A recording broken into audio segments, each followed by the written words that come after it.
que faz uma foto ser boa é o modelo de câmera que você usa. Sei que estou meio atrasado, mas eu acabei de assistir os vídeos do Betão e do Paulo Lima e eu resolvi fazer um vídeo igualzinho, para a gente ter uma discussãozinha saudável aqui acerca de um assunto que vem me incomodando há bastante tempo. Roda a vinheta. Fala galera, Chablé aqui, tudo beleza? Antes de tudo, já deixa o seu like aqui no vídeo. Se ainda não é inscrito, se inscreve no canal. Lembra que você pode ser um membro e se tornar um chablito e receber conteúdos exclusivos. Inclusive você vai poder sugerir os temas dos vídeos que vão ser produzidos para você.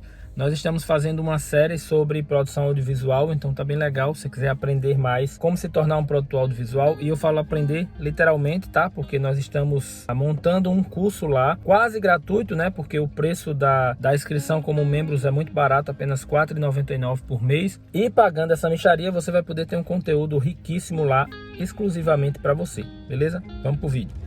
Eu resolvi gravar esse vídeo agora de última hora porque estava assistindo o vídeo dos colegas do Betão e na sequência assistindo o do Paulo. E eu acho que essa discussão, apesar de parecer exaustiva, ela é muito pertinente, porque a gente vê muito as pessoas brigando por causa do modelo da câmera que usa, por causa da marca da câmera que usa, mas eu nunca vi ninguém brigando por causa da história que ele quis contar através daquela fotografia. Os grandes artistas da humanidade criaram grandes fotografias e marcaram a história com a iluminação que eles criavam ou com a forma que eles utilizavam a iluminação para escrever pedaços da história com suas pinturas. Os grandes nomes da fotografia documental, Robert Capa, Cartier-Bresson, na moda, por exemplo, a Emily Bovinsky e muitíssimos outros grandes fotógrafos que a gente nem precisa estar citando o nome, porque a sua fotografia foi muito marcante e se você procurar em qualquer lugar da internet, você vai ter uma série de referências onde você já viu a fotografia desses caras, talvez nem consiga atribuir aos autores, mas com certeza você já foi impactado pela fotografia desses caras. E em nenhum momento da história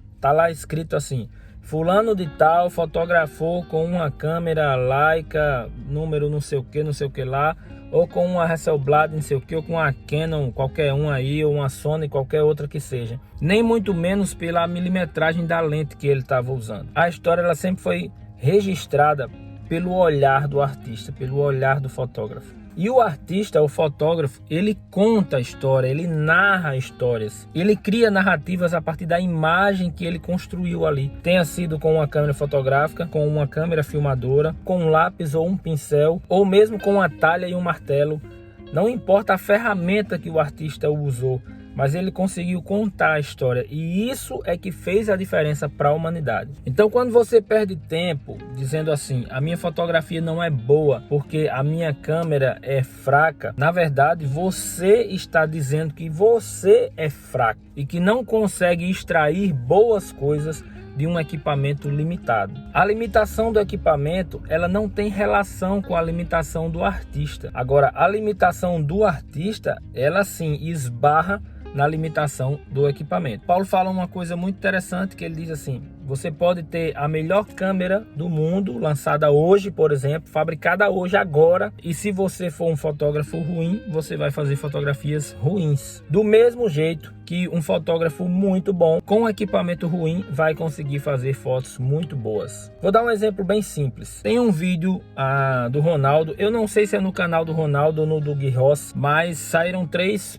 pessoas para fotografar com uma TechPix. Se você não sabe do que eu estou falando, TechPix é uma câmera que fez bastante sucesso no início dos anos 2000, não por ser uma boa câmera, pelo contrário, porque era uma câmera muito ruim e era um equipamento tipo que fazia tudo, tocava MP3, fotografava, filmava, servia para ler arquivos de PDF, de Word, sei lá o que. Era como se fosse um aparelho multiuso aí, que servia para 1 milhão de coisas, ouvir rádio, enfim. E essa câmera é muito limitada. Então os caras fizeram um desafio, vamos para algum lugar fotografar com essa TechPix.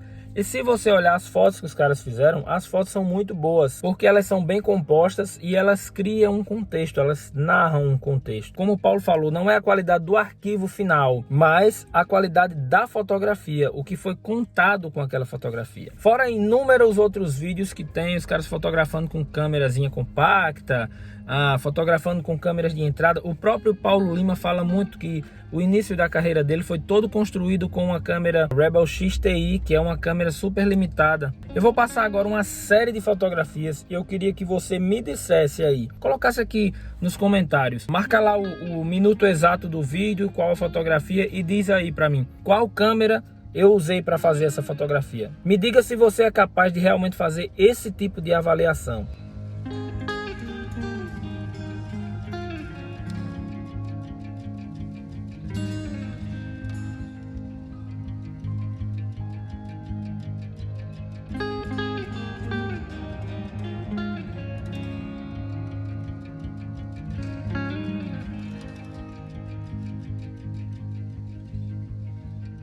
Porque se você tem um olhar apurado a ponto de me dizer qual foi o modelo de câmera que eu usei para fazer essa fotografia, aí realmente a sua loucura por troca de câmera, ela tá justificável. Porque você é um ser humano muito acima da média, então realmente você não vai se satisfazer se não tiver sempre o equipamento high-end que foi lançado agora no momento, ou muitas vezes fabricado especialmente para você. Mas se você não consegue identificar qual câmera eu usei, qual lente eu usei, se o sensor é full frame, se é APS, se é micro 4/3, se você nem sabe identificar o tamanho do sensor, por exemplo, câmeras luminosas onde a lente é conectada diretamente no sensor e normalmente são sensores minúsculos. Se você não consegue fazer essa diferenciação, então, meu amigo, seja bem-vindo ao mundo real, porque ninguém consegue. Você consegue algumas vezes dizer assim: essa fotografia foi feita com uma 50mm, com 85mm, com uma 200mm. Você consegue dizer que ela foi feita com um sensor full frame ou com um sensor APS, e a maioria das pessoas não tem condições de fazer isso, não conseguem distinguir isso. Principalmente o seu cliente. O seu cliente não tá nem aí se você usa uma câmera de 50 mil reais ou uma de 1.500. Ele quer que você entregue uma fotografia boa, que narre o momento em que ele estava vivendo. Ou se não foi um evento, um casamento ou alguma coisa do tipo, mas que você entregue, se for produto, por exemplo, que você entregue o produto com os detalhes bem visíveis, com a iluminação bem feita. E isso não é a câmera que faz, é você. Você, com seu olho apurado, com a experiência na fotografia e sabendo exatamente como utilizar a ferramenta que você tem na mão. Você não precisa ter um equipamento top de linha para ser profissional, para se sustentar com a fotografia. O que você precisa é entender que essa limitação, quem impõe é você mesmo e não o equipamento que você está empunhando. A gente precisa aprender de uma vez por todas que nós precisamos nos tratar dessa tal equipamentite. A gente briga todos os dias com nós mesmos, com as nossas finanças, para estar comprando equipamentos que muitas vezes não se pagam, só para poder dizer para o coleguinha que nós temos a câmera mais nova, a câmera melhor. O Betão fala lá no vídeo dele que a gente tem que parar de reclamar e ir para a rua fotografar, e está certíssimo. Ao invés de estar pensando que a minha câmera não é boa, por que eu não estou tentando construir boas fotografias com essa câmera? Eu tenho a seguinte opinião: eu acho que você tem que explorar o seu equipamento até o limite máximo dele.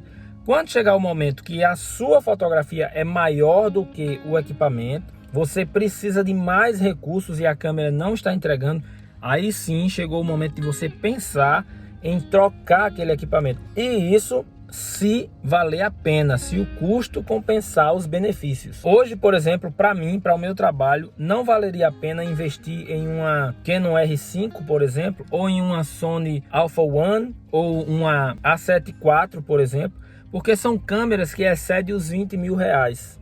Então eu fico perguntando assim, quantos eventos eu preciso fazer, quantos jobs eu preciso ter para custear o valor do equipamento e ainda assim tirar o dinheiro de sustentar a minha família. Se você não trabalha com isso, se não é a sua profissão, se você é apenas hobbyista, cara, pelo amor de Deus, haja com a cabeça e não com o coração ou com a loucura, né? E comece a entender o custo que esse equipamento está saindo para você. Às vezes uma câmera de entrada, ela vai ser excelente porque vai te ensinar a trabalhar, te ensinar a encontrar os limites, para que você possa entender que a fotografia não é somente a técnica apurada, mas sim a história que você conta, como você consegue com aquela imagem transmitir o que as pessoas estavam sentindo naquele momento. Além de tudo isso, vem a questão da sua história. O que você tem aprendido com o seu equipamento? O que você tem aprendido com as limitações ou não que o seu equipamento tem? Se você acha que a sua fotografia só vai melhorar quando você trocar de câmera, então, meu amigo, você está precisando rever os seus conceitos em relação à fotografia. Entender um pouco mais o que é a fotografia, o que ela significa e qual a importância dela para o seu contexto de vida e para o contexto de vida das pessoas que você está fotografando. Acho que é isso. Queria só fazer um complemento do vídeo dos amigos. Vou deixar aqui abaixo no link os vídeos deles para que vocês possam assistir e refletir também acerca disso. Aqui embaixo também estão minhas redes sociais, me segue lá. No meu Instagram eu sempre posto as fotografias dos meus trabalhos, então vai lá para acompanhar. E não só isso, a gente fala muito do audiovisual e você vai poder acompanhar um pouco da minha vida também. Deixa o like nesse vídeo, se inscreve, tem uma lista de canais amigos aqui na descrição que você pode também seguir, são canais muito bacanas, eu recomendo. Compartilha esse vídeo para alguém que você tenha observado que ele está doente com essa doença da equipamentite e não tem se preocupado muito em evoluir fotograficamente. E acho que é isso, a gente se vê no próximo vídeo. Valeu!